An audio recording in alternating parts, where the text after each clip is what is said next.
Welcome to my channel. Kaveri இங்கே வெண்ணிலாவை பார்க்க அந்த ரூமுக்குள்ளே போகிறாங்கங்க.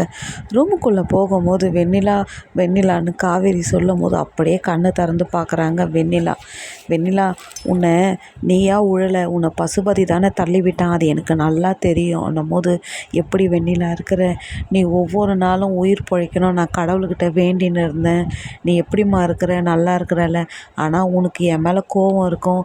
அன்றைக்கி நான் பொய்யான வாக்குமூலம் வாங்கிட்டேன், சாரி. அன்றைக்கி என்னோட எப்படியாவது விஜயை காப்பாற்றணும்னு அன்றைக்கி ஒரு பொய் சொன்னேன்.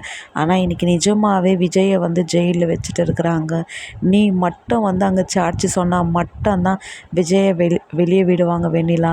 என் மேலே இருக்கிற கோவத்தில் விஜயை நீ எதுவும் பண்ணிடாதன்ட்டு அப்படியே காவேரி பேசினே இருக்கும் போது வெண்ணிலா பத்துனே இருப்பாங்க. ப்ளீஸ், நான் சொல்கிறது உனக்கு புரியுதான்னும் போது எனக்கு எல்லாமே புரியுதுன்ட்டு வெண்ணிலா சொல்லும் போது காவேரி அப்படியே வெண்ணிலாவோட காலில் விழுவாங்க. எப்படியாவது நீ விஜயை காப்பாற்றிடியேன், நீ சொன்னாதான் விஜயே வெளியே விடுவாங்கன்ட்டு காவேரியோட